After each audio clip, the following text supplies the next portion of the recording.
The following is a special presentation of Tony Kurre Radio.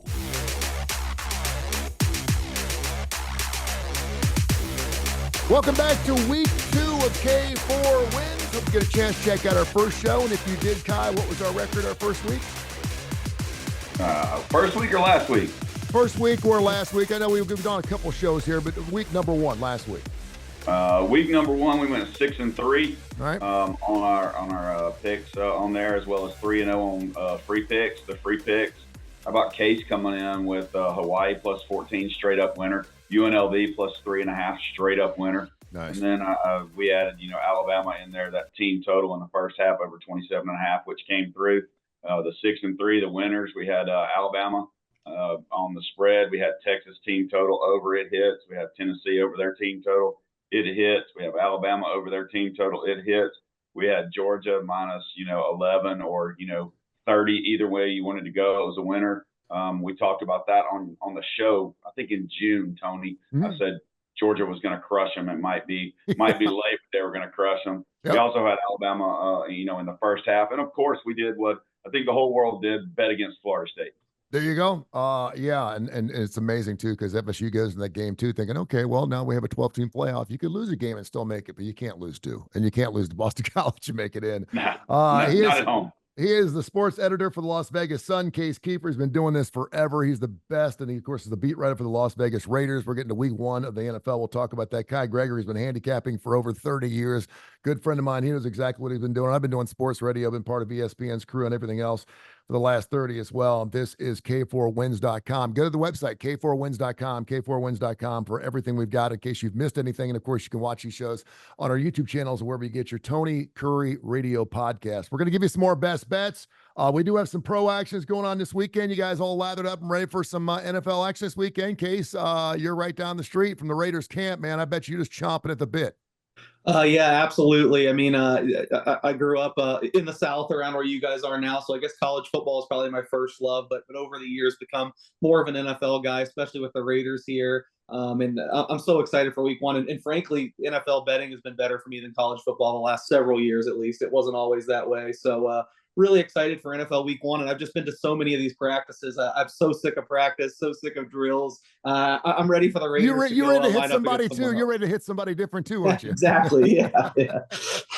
Kai, I know you love the NFL as well. Do you have a luster on which direction you like? For me, the NFL is just heartbreak city, man. I mean, I'm sitting there watching the Red Zone every week, and I know they have the bewitching hour, and I'm thinking there's no way in hell this game's going to backdoor when they're down by 17 with 3 minutes left, and it happens every single week in the National Football League. You can't turn it off. No, I prefer college, absolutely. We had Baltimore last night. I feel like it was the right side. It's amazing. Case and I were talking about how many times Baltimore got called for the exact same situation or exact same lineup that Kansas City was doing, but Baltimore got called for it, and then, a missed field goal. And then, you want to talk about losing by a toe, on the last play. Good grief. But, good game last night. You got Philly and the Packers today in, where are they? Brazil? Sao Paulo. Yeah. Yeah. I mean, I think that's crazy. Both college football and pro football. I mean, I know you had your game last night, but opening weekends, in a different country. So I think that adds to it. We're trying to get some things going. And, I like college a lot better, but I mean, the NFL, I like to call it the National Fixed League, like you're talking about, that 17-point, something backdoor there. Thought we were going to get it last night, but I guess the powers that be were on Kansas City. Executive Director of the Birmingham Racecourse Casino, Kip Keefer, will join us later on the show. He is actually in Las Vegas, going out there to do a little party for his grandson. So we're looking forward to that. And I know, Case, you're looking forward to it as well. He'll join us in the show with his big plays, his best bets coming up in a few minutes. Biggest game in college this weekend, number 4 against number 10, Texas and Michigan. Want to get your guys' thoughts on that, and do you have a play on it? Case? I hate to say it, it might be this way a lot with the marquee games. I don't have a play on it. I am really looking forward to it. It's just there's a lot more money, a lot more scrutiny on these big games. I feel like that this time of the week, the lines are really likely to be beaten into place. I do, I've had the whole week to think about it, break it down. I think I picked. It was just a guess of in my column where I pick every game on Texas. I still think it's 7 or less. I would probably lean Texas. It's just tough when this line sat much low. I mean, at least 4 points lower all summer. Yep. So we're reacting a lot to the week 1 results. But, at this time of the year, it's kind of art versus science. I think later in the year, I'm a stronger numbers guy. If my numbers say this is the play, I'm going to play it. You kind of got to think, okay, are we overreacting to Michigan's offensive struggles against Fresno State, or is there something also there? And I kind of combined what they did against Fresno State with the reports we were getting out of the summer that the offense was really rough. We saw the future markets move against Michigan really strongly. So it wasn't like this was out of nowhere. I'm sure they were saving some stuff for Texas. I'm sure they'll have a better game plan, and the touchdowns a heavy number to lay at a venue like that. But I am really worried about their offense. I don't necessarily love Texas either, but I think you got to upgrade them after week 1. I was a little bullish on Colorado State, not in that game. I think they're an okay opponent, and they let them do absolutely nothing. And to me, the new receivers get a big check mark. They look really good for the Longhorns. That was my biggest concern. I think receiver continuity is something that's really predictive in college football, and they lost 2 first or second round guys in the NFL draft. You saw Xavier Worthy score twice last night, so I'm still worried about their receivers, which makes me not necessarily want to lay a touchdown on the road. Maybe if this touched 6.5 again, just since it's a big game and I'll probably be watching the end, I would lean Texas, especially if it gets back to 6.5, but no play right now. Michigan, 14 guys that get drafted into, of course, the draft, and then another 11 players that transfer after, of course, Harbaugh leaves, and Shromore doing a pretty nice job so far in his first year. But yeah, I looked at that game and I liked Michigan. I was going against the trend there, but I liked Michigan's total over, and obviously didn't get there. But Fresno State, not a bad football team, 9-4 last year, and I think a lot coming back this particular year. Not really surprising they got close to being inside that number 10-3 at halftime. Kind of a strange game. But what's your thoughts on this big ball game this weekend? And if you're Quentin Ewers and you're wanting to win a Heisman Trophy, this is where you start. Absolutely. One of the issues that I'm really interested in is to see, it just came out recently that Sharon has not signed his contract. Mm-hmm. He is coaching without a contract. True. I'm interested to see, because that just kind of came out, and there's been talk about it. Are the Michigan players looking at that? Does it have any impact? Maybe, maybe not. 18 to 22-year-olds, who knows? They're all getting their NIL deal, so do they even care about their coach anymore the way it used to be? I don't know. I'm interested in that. I agree with Case. 7 is a number that you look at. 7.5, you don't want to do it. I agree with the 6.5. It could land on 7. Honestly, I think Texas wins by 2 touchdowns. I have zero respect for Michigan. I never liked Harbaugh anyway. I get that they won last year. Everything's set up beautifully. They lost all kinds of people. I would bet Texas up to 10 personally, but that's a personal opinion. Everybody has opinions, right?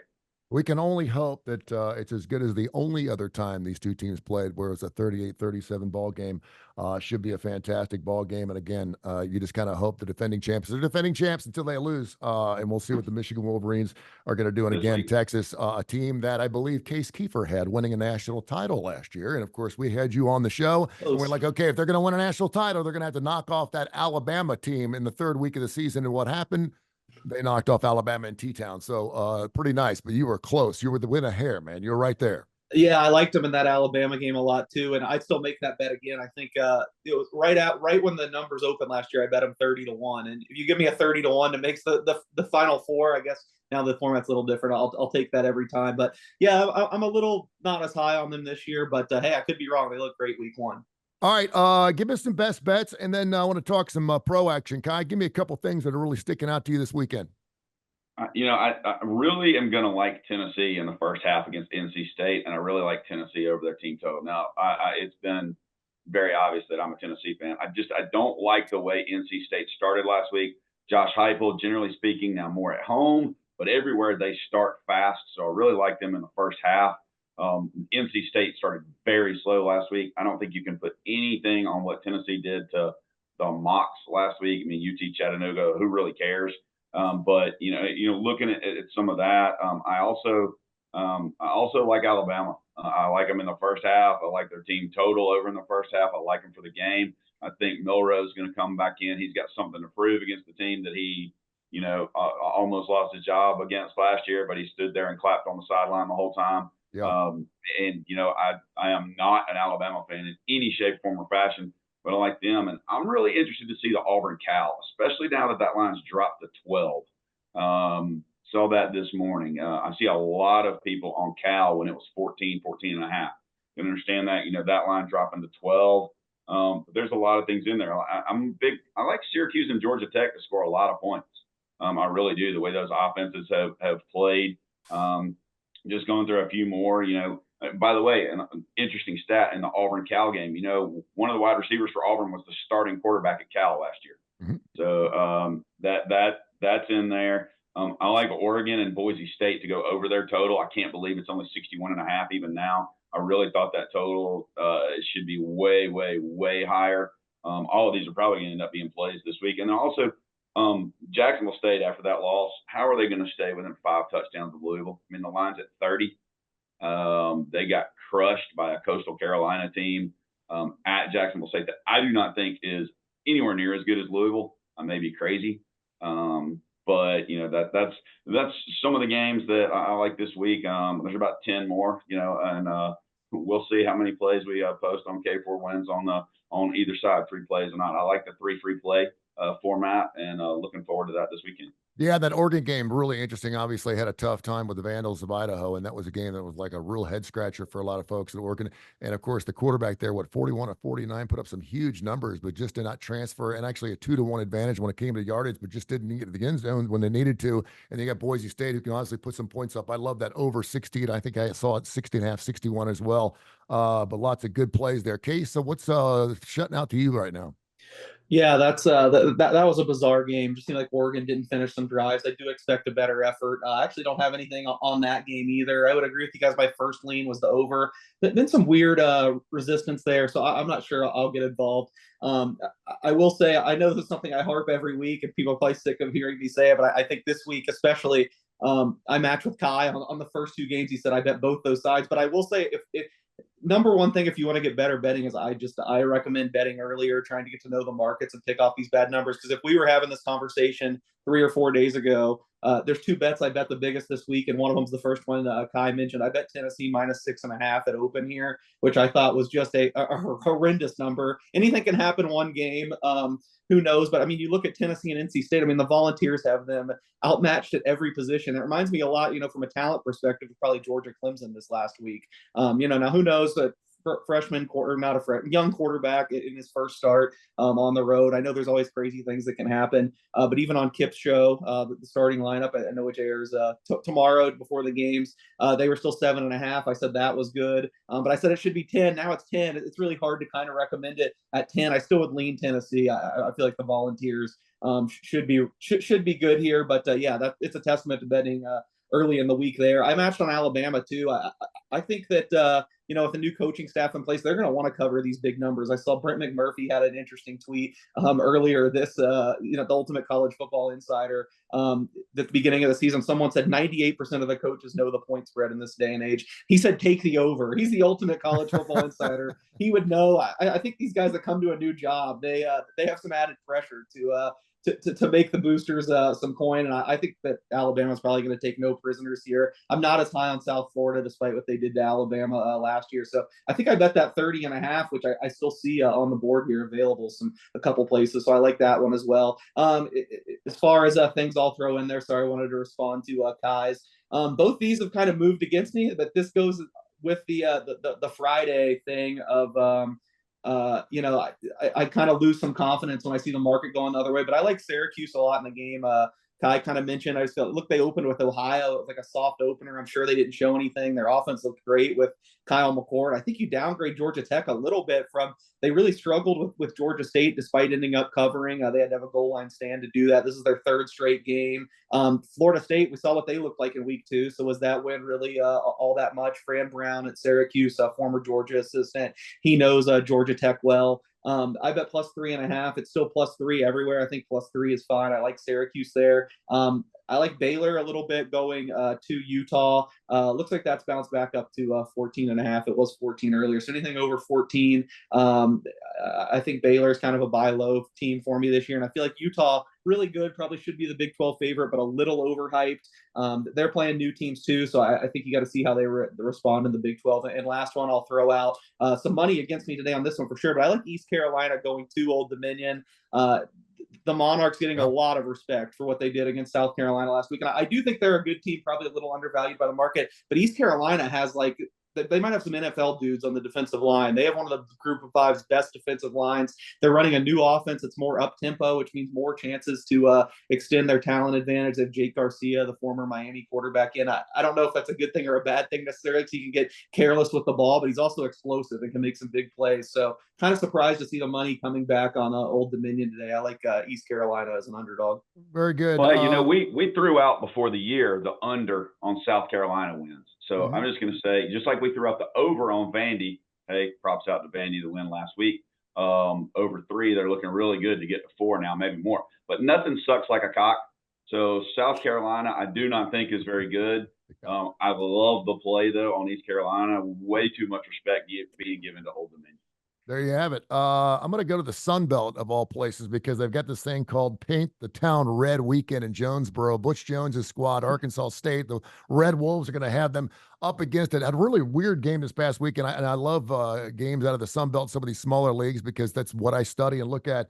They had a tough time against Central Arkansas, almost losing that football game, but they got a great offense. They're averaging 34 points a ball game their last 6. If you go back to last season, they got 10 guys back on offense, and I think they're going to paint the town red, and I think they're going to do it against a Tulsa squad. Kevin Wilson's already said, listen, I'm not NIL. I'm not doing NIL. I didn't get hired to do NIL, and we're seeing how that's working out for Dabo Sweeney. So right now, I think Tulsa, coming up a 4-8 season, is rough. I don't really like the hook there, but I think Arkansas State bounces back, and I don't think they showed anything. I don't think they showed anything in week 1. I think they have to open it up a little bit, and I think they're going to get well beyond the 7.5 and probably win by double digits.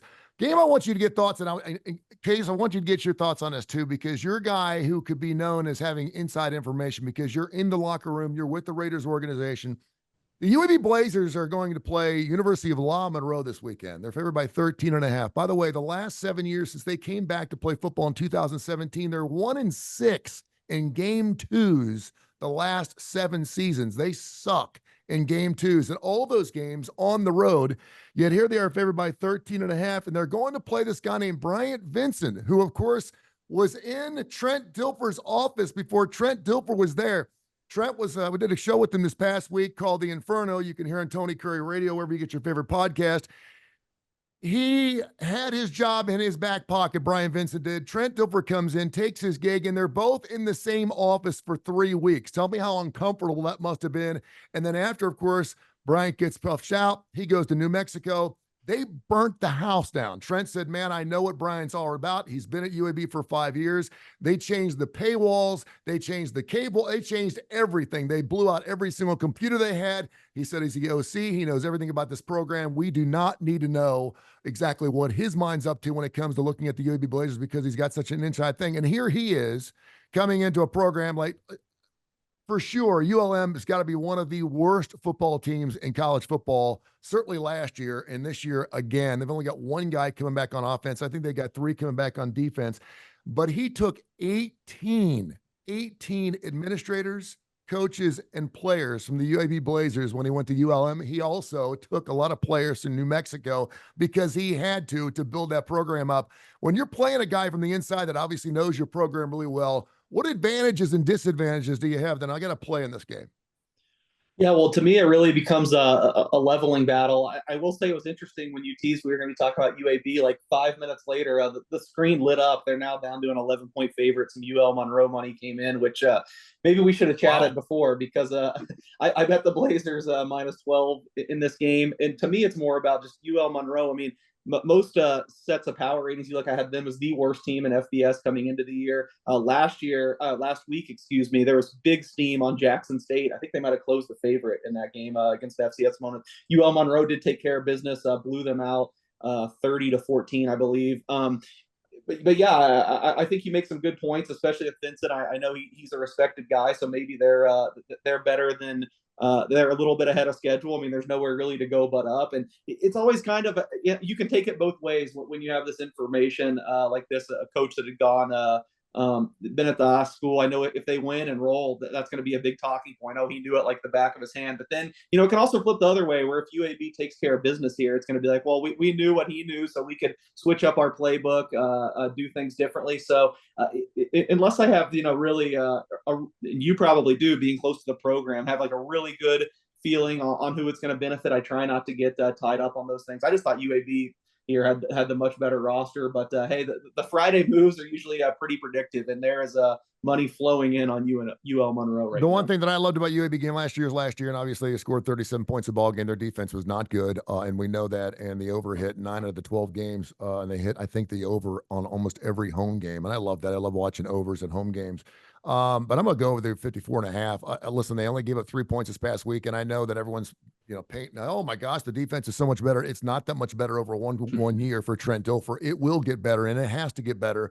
But they were playing, of course, a SWAC team, and I don't put a lot of credence in the fact that they only scored 3 points against the UAB Blazers. And of course, you get the former OC at UAB, now at ULM. He loves to sling the football. He said, listen, we may not win a football game, but this is going to be a fun team to watch. That means they're going to put some points up. So I'm going to take the over 54.5 in that UAB game against ULM this weekend. The other game I think is interesting, and I love to see what happens to teams after they have really close games. You guys mentioned Oregon and Boise State. I want to see what Notre Dame does this weekend against the Northern Illinois squad out of the MAC, who a lot of people thought was maybe the second or third best team in the MAC, and they're catching 28 points. Now, I know Notre Dame's got a stout defense. I know they're fantastic.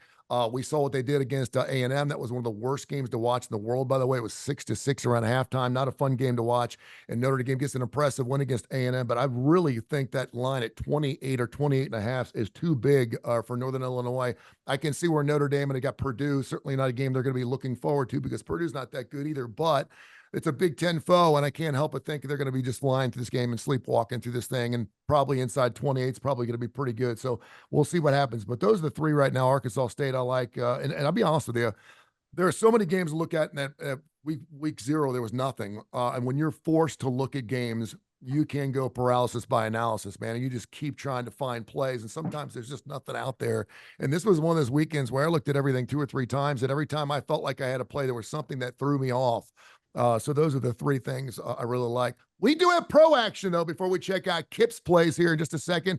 Talk about what's going on with those Las Vegas Raiders since you're on the inside, and anything particularly looking good this weekend. Yeah, I can't wait for the NFL to kick off the Raiders 3-point underdog at the Chargers. All summer, I would have told you I love the Chargers in the spot, and I still certainly lean that way. I like the Chargers. The Raiders, they're going to have a really good defense this year. They're kind of defense first, but from being up close, I can tell you the offense just looks like it has a long way to go. They hired Luke Getsy, the former Bears coordinator, who didn't exactly get a lot of plaudits for the job he did in Chicago. And that they wanted to draft a quarterback. Ultimately, one wasn't there where they picked. They weren't willing to mortgage the whole future to move up, so they were stuck with Gardner Minshew and Aiden O'Connell. Gardner Minshew wins the job, which I think, as far as them being good, what was the better result? I think Gardner Minshew's honestly kind of a little underrated. He's played serviceable his whole career, but he's usually a gamer. So I guess if you're making a bullish Raiders case, you can say this practice, all the interceptions he's throwing, the chemistry doesn't matter because he shows up when it's game day. I'm worried about the Chargers just because they have the worst set of skill players in the NFL. But I trust Jim Harbaugh a little bit more than Antonio Pierce at this point. I think they might just line up and run it at him. So I would lean the Chargers, but that's going to be a really low-scoring game. I bet under 43 about a month ago. I think it's 41.5 now. Maybe 41.5, still worth a stab. But yeah, just talking about this so much because I know the Raiders well. Obviously, some games I guess I do like. I like Buffalo. Now back to 6.5. So we're not getting the best number, but I still think less than a touchdown. I would lay it with Buffalo. Arizona's defense, it looks like it's going to be real rough. And I'm not as down on Buffalo as everyone else. It seems like it kind of reminds me of Kansas City 2 years ago where they lost a bunch of skill guys and everyone's like, oh, sell on the Chiefs. They're not going to be good this year. I bet them 12-1 to win the Super Bowl, which will never happen again, probably until Mahomes turns 40. Now the Bills lose Gabe Davis and Stephon Diggs, who neither played really that well last year. And everyone's, oh, what are they going to do to recover from this? Give me Josh Allen and some young weapons he has now. So I like Buffalo minus 6.5 in that game. I have thoughts on like every one of these games. So if there's any of you guys are interested on, go for it, man. Go for it. I could throw it out there, but yeah, I really like that one. And we might be oppo on this one. I know you're high on the Bears, and it has gotten beat down a little bit, but I like the Titans plus 3.5, 4.5. I think I bet earlier in the week. These teams just look pretty even to me, and I know people down on the Titans, but they put a lot of money into free agency. They got some guys that can play. I don't think getting an extra hook there against as good as Caleb Williams is, a rookie quarterback.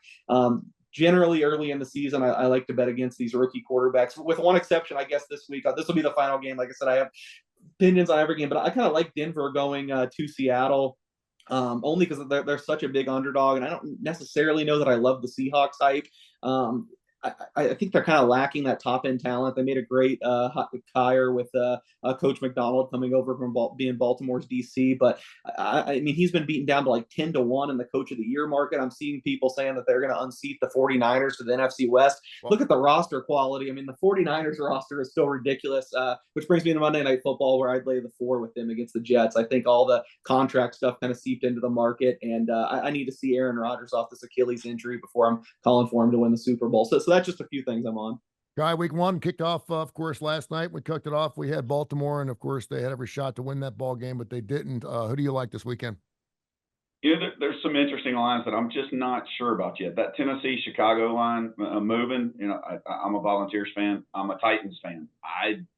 You know, I'm going to be interested. I probably won't touch the game. If I did, yeah, I don't know. If it ever drops below 3, I'd play Chicago. If it's above 3, you know, you take Tennessee. I don't like it where it is right now. I don't understand how New England and Cincy's not going to win by 10. You know, being an 8.5-point favorite, you can get anywhere from 8 to 9. I still think Houston -3 at Indy interests me, and Dallas and Cleveland interests me. Cleveland's still laying 2.5. I think. I don't think it's any higher. That one, you know, those interest me. You know, of course, some interest in the game tonight.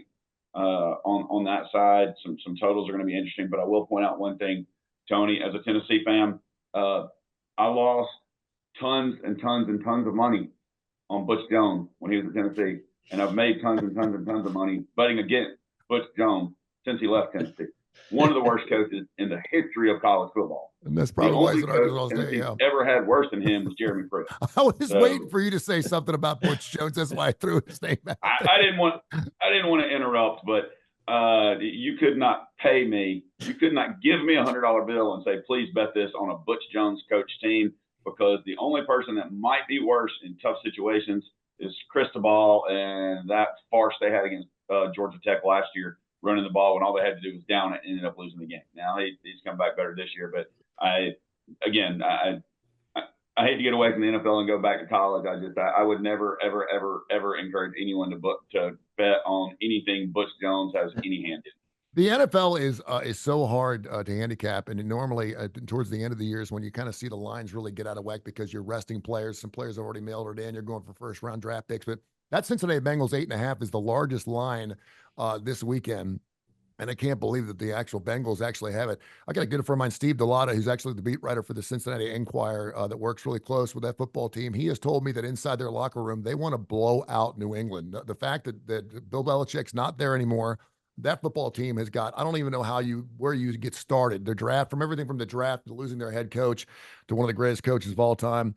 And the Bengals have an opportunity here. Finally, for the first time in his career, he spent the entire training camp healthy, and it looks like Joe Burrow is ready to light it on fire. The offensive line is healthy. Everyone's healthy. The only reason they got any problems right now is because T. Higgins doesn't have a contract, and Jamar Chase is still waiting on his as well. He's going to get it. They just don't have money to sign both. But as of right now, everyone's saying with the 10.5, I took the over 10.5 in total wins.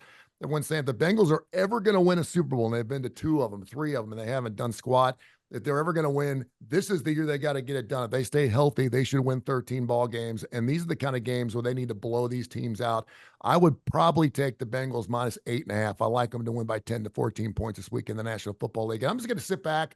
The NFL is one of those leagues where I have to look at a couple of games first before I jump in, man, because it's just amazing how tight and how close it is. And as the season goes, it just gets tighter and tighter and tighter. It's really amazing. It really is.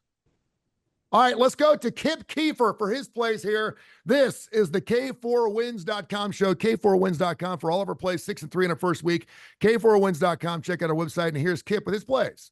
Thanks, Tony. I'm playing hooky today, and I apologize. I'm sure the discussion with today's 3Ks was very interesting, but I wanted to throw my 2 cents in so I could be included in the action. Coming off probably my best pick on the show, which I told you that I didn't think both teams coming back from Ireland last week would cover big numbers. And I kind of told you on our last broadcast that if Georgia Tech manages to cover, make a small bet on Georgia State, take the points. But if Georgia Tech happened to cover, go all in, mortgage the house, sell the cars, put it all on Boston College. And there's not many things that you can consider a laugher in this business, but my goodness, Boston College pulverized Florida State as a 16.5-point underdog. They won by 15. They almost covered in the opposite direction, the spread. So I didn't want to step down and miss the show completely. I've got 3 plays for you on the starting lineup that airs on Saturday morning, 10:30 on ABC 3340. I said on the air to Tony that I really don't like giving up big points in terms of a favorite, but I really am convinced that Oklahoma is going to roll over Houston today. The Boomer Sooners, just a better team, of course. Houston in transition. They don't have much back from their previous couple of years where they had a respectable team, last year being their Big 12 debut, and a new coach, Willie Fritz, coming from Tulane. Excellent coach, but I think it's going to take a little bit of time. And the other compelling evidence is that Houston got clobbered by UNLV last week at home. Not a good sign going to Norman, Oklahoma on top of that. Oklahoma just slaughtered Temple. I won't say Temple and Houston are comparable. Houston's definitely a step up, but that score was 60 some odd to 3. I expect like a 45-10 kind of game. So I will take Oklahoma and give up the 29 points and sweat profusely as that game's going on. Another game, the game that's on ABC 3340 right after the starting lineup, Arkansas and Oklahoma State. I guess because Arkansas put up 70 against Pine Bluff, and Oklahoma had a pretty good scoring output in their game, Oklahoma State, I should say. I guess they think this is going to be a shootout. I don't think so. I think this will be one of those games where both teams kind of feel themselves out. It's a big power versus power conference game, SEC against the Big 12. I look for this to be one of those games that looks like they have some explosiveness, but I think about halfway through the second quarter, you're going to look up and it's going to be like 10-6. And if you bet over, you're going to be going, oh my gosh, we're not even in the neighborhood. They set the number here at 63. I think that's outrageous. I think that's going to be just a kind of a regular scoring pace game, somewhere in the neighborhood of maybe 30-17. So I think it's going to go way under. So the bet on this game, Arkansas, Oklahoma State, is under. I had one more on my list. This is a strange team. This is the first SEC conference game of the year. So this one counts in the SEC standings. Nobody else plays their first SEC game till next week. This will be the only one on the books because no SEC teams played each other in week 1. This one is South Carolina at Kentucky. Kentucky in a game that was really a mess last week because they kept having thunderstorms and having delays. I think they finally just pulled the plug on it about midway through the fourth quarter. Kentucky was up 31-0, but Southern Miss, who used to be kind of a giant killer, they've just gotten worse as the years have gone on, and not a good program now. I'm not terribly impressed. I don't know what Kentucky's really going to be this year. They have a Georgia transfer quarterback, Brock Vandergriff, at the controls, but he hasn't played a lot of football in his career. He's done a lot of clipboard carrying on the sidelines for the Bulldogs. So let's see what happens. And Shane Beamer's team did not look good in week 1. I loved Old Dominion at South Carolina last week. They were getting like 15 points. They covered easily. South Carolina did not look good, but they've got the best player on the field, Arkansas transfer Rocket Sanders, and he's the kind of back that can kind of take over a game. South Carolina's getting 10 points. Shane Beamer's MO is to kind of come off the mat right when you think the Gamecocks are dead in the water and bite somebody. Remember, a couple of years ago, they completely eliminated Tennessee and Clemson in back-to-back weeks from the college football playoff. by knocking them both off as huge underdogs and preventing them from even being in the discussion. I don't know if they'll win outright, but I think 10 points in an SEC game is very generous. So give me the Gamecocks. Go Shane Beamer. I'm going to take the 10 and South Carolina. I know the other guys gave you some great information. It's going to be a fantastic football Saturday. I'm going to spend it in Las Vegas, so let me at them. I'm going to be at the windows and see what we can do to produce a little revenue to bring home to Alabama first of next week. Thanks, everybody.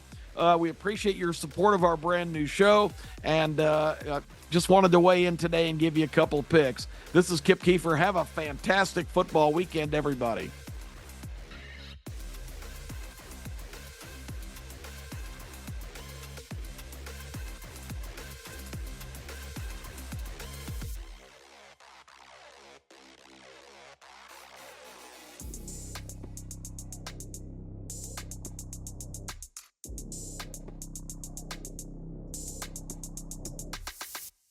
This has been a special presentation of Tony Kurre Radio.